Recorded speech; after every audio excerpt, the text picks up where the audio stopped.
So I've got a question. I'm a vegan like you. I have a respectable athletic background, sub 3 marathons, 34-minute 10Ks, Hawaii Ironman finisher. No caffeine, etc. Full of energy, awakened to modern day issues. However, my parents will not listen to me. They have been clinically obese most of their adult life. And my dad has been in and out of hospital over the last 15 years with bowel issues. His latest message is the doctor said that eating bananas can make you constipated. My mum says I've always been big. It doesn't matter what I say, they don't listen. Maybe if someone else mentioned to them the health benefits of this lifestyle, they'd listen. Maybe. Could you make a simple vid for them suggesting what foods are best for health and vitality, how much exercise they should get each day, they're 63 and 61, why animal products are bad for the body, can you still eat vegan on a budget, they're retired, and lastly, how long before they would see changes in their energy appearance? They will not listen to me. Why would they? I'm fit, healthy, no medical problems, full of energy. I know I could choose any number of your vids, but something that covers the whole gamut would be much appreciated. My suggestion to this person is very fit individual. This guy is very, very fit, very healthy, setting a good example. His parents choose not to follow. I could do a video listing such and such and such, but if they're not going to listen to you, then they're not going to succeed on this lifestyle because they've got an example in front of their fucking face. People might get interested if someone else says something to them, but if you've got a family member succeeding on something in life, but you won't take advice from them because your ego is so far up your ass, or you're conditioned not to listen to your children or your parents or your brothers or sisters or whatever reasons people have, the emotional bullshit wall they put up that prevents them from taking any real action in life, you can't help them, really. I mean, my parents, my mum's like that, my dad was like that before he died of radiation chemo. What can you do? Just leave them be. Leave them be. It might sound harsh and insensitive, but it's the fucking reality. I talked to my mum once last year, I talked to her once this year. It's the same story for the last 10 years. But rice makes you fat, it's pure energy. I don't know, I'm just obese because, like, I'm German, or just the excuses people put up. I just don't really have time for it, and I don't recommend other people have time for it either. It's 2014. There's people want their hand held to do basic stuff. I say drop it because it's too much of an energy drain.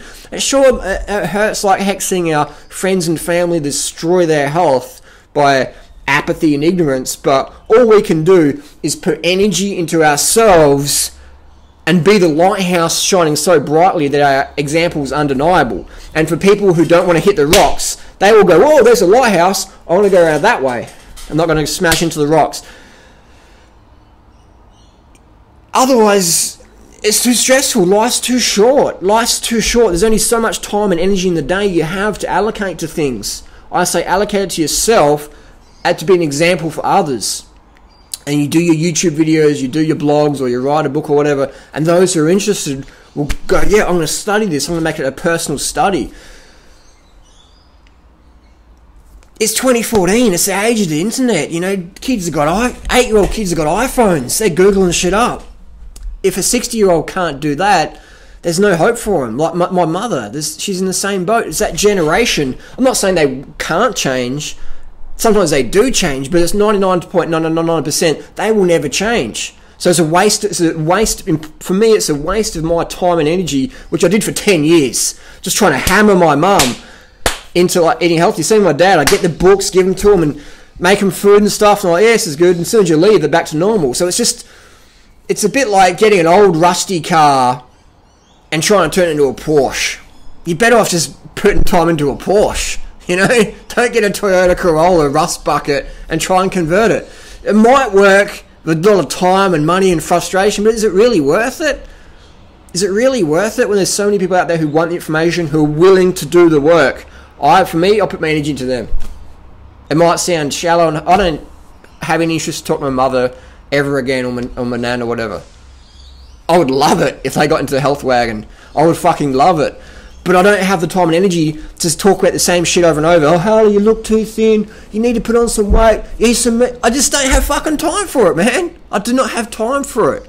But if they wanted to get on the wagon, I'd give them a full fucking support. Full fucking support. Full force. But but I'm not going to chase it. Does that make sense?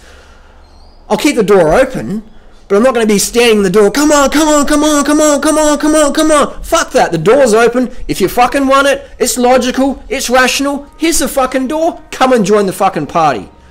I don't stand at the door anymore and try and drag people in against their will. I did that for so fucking long, man. I recommend don't do that. Everyone does it at Starks, everyone's keen, and I want to help people. And you're getting people in a fucking headlock and a triple choke. Oh, you're fucking ripping them through the door. Come on, man, this is good for you. No! People got to come running through the door on their own accord. Otherwise, they're going to just get out that door as soon as possible. You're not going to force them in, but eventually, you're going to have to put your arms down and do something else. They're just going to run back out. And that is the hardest thing about being healthy and fit, is watching our friends and family destroy themselves from their personal choices and their ignorance and apathy, and getting suckered in all the scams and fads out there. The paleo diet, the primal diet, eat bacon eggs to make your heart strong and your body lean. What a load of fucking bullshit. But people get suckered to that because a lot of people want to hear good things about their bad habits. All you can do is put your energy into yourself. There's enough information out there. I say, if you want, buy a copy of McDougall's book, Starch Solution, and just leave it on someone's desk. Pick it up a week later, and then you'll know what's going on. It's a $30 test. Doesn't require any time or investment. Get it from the library or whatever. And then you'll know.